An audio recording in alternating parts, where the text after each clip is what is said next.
ରାମ ମନ୍ଦିର ଭାରତର ଉତ୍ତର ପ୍ରଦେଶର ଅଯୋଧ୍ୟାରେ ସ୍ଥାପିତ କରାଯାଇଅଛି। ଏହା ଏମିତି ଏକ ମନ୍ଦିର, ଏହାର ନିର୍ମାଣରେ ଲୁହାର ବ୍ୟବହାର ହୋଇନାହିଁ। ଏହା ଏମିତି ଏକ ମନ୍ଦିର ଯାହାର ମାଟି ତ ନିଶ୍ଚିତ ପବିତ୍ର, କିନ୍ତୁ ଏଠାରେ 2587ଟି ପବିତ୍ର ସ୍ଥଳର ମାଟି ମଧ୍ୟ ଏକତ୍ରିତ କରାଯାଇଅଛି। ଏହାର ନିର୍ମାଣ ଶୈଳୀକୁ ଦେଖିବାକୁ ଗଲେ ଏହା ଭାରତର ସବୁଠାରୁ ଶକ୍ତିଶାଳୀ ମନ୍ଦିର ଅଟେ। ଅଯୋଧ୍ୟା ରାମ ମନ୍ଦିରର ମୋଟାମୋଟି କମ୍ପ୍ଲେକ୍ସ ବା ସାଇଡ୍ ଏରିଆ 70 ଏକର ଜାଗାରେ ପରିବ୍ୟାପ୍ତ ହୋଇଅଛି। ଆଉ ଏହି 70 ଏକର ମଧ୍ୟରୁ 2.7 ଏକର ଜାଗାରେ ଏହି ମନ୍ଦିର ଅବସ୍ଥିତ।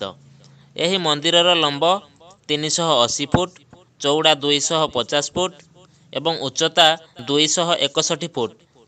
ଏହି ମନ୍ଦିରରେ ସର୍ବମୋଟ 392ଟି ପିଲର ଏବଂ 44ଟି କବାଟ ଲାଗିଅଛି।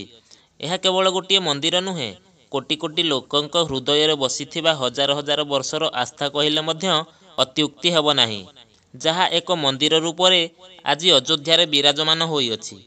ବନ୍ଧୁଗଣ, ଏହି ମନ୍ଦିର ବିଷୟରେ ଆହୁରି କେତେକ ରୋଚକ ତଥ୍ୟ ଜାଣିବା ଏହି ଭିଡ଼ିଓ ମାଧ୍ୟମରେ। ତା ପୂର୍ବରୁ କମେଣ୍ଟ ବକ୍ସରେ ଜୟ ଶ୍ରୀରାମ ଲେଖି ଚ୍ୟାନେଲକୁ ସବସ୍କ୍ରାଇବ୍ କରିନିଅନ୍ତୁ।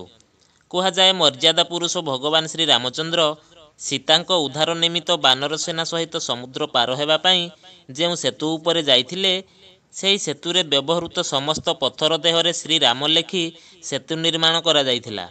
ଠିକ୍ ସେହିପରି ଏହି ମନ୍ଦିରରେ ବ୍ୟବହୃତ ସମସ୍ତ ଇଟାରେ ମଧ୍ୟ ଶ୍ରୀରାମ ଲେଖା ଅଛି ଏବଂ ଏହି ଇଟାଗୁଡ଼ିକୁ ଏମିତି ଗଢ଼ାଯାଇଅଛି ଯାହା ସାଧାରଣ ଇଟାଠାରୁ 4-5 ଗୁଣା ଅଧିକ ମଜବୁତ ଅଟେ। ଏହି ମନ୍ଦିରକୁ ପାରମ୍ପରିକ ଓ ପୁରାତନ ଶୈଳୀରେ ଏବଂ ଅତ୍ୟାଧୁନିକ ଟେକ୍ନୋଲୋଜିରେ ନିର୍ମାଣ କରାଯାଇଅଛି। ଏଠାରେ ପିଙ୍କ ସ୍ୟାଣ୍ଡଷ୍ଟୋନ୍ ପଥର ବ୍ୟବହାର ହୋଇଅଛି, ଯାହା ରାଜସ୍ଥାନରୁ ମଗାଯାଇଥିଲା। ରାମ ମନ୍ଦିରରେ ଯେବେ ପ୍ରଥମ ଥର ଜଳ ଅଭିଷେକ ହୋଇଥିଲା ଅପ୍ରିଲ 2023ରେ, ତ ସମଗ୍ର ବିଶ୍ୱର 155ଟି ନଦୀର ଅଲଗା ଅଲଗା ସ୍ଥଳରୁ ଜଳ ଆସିଥିଲା।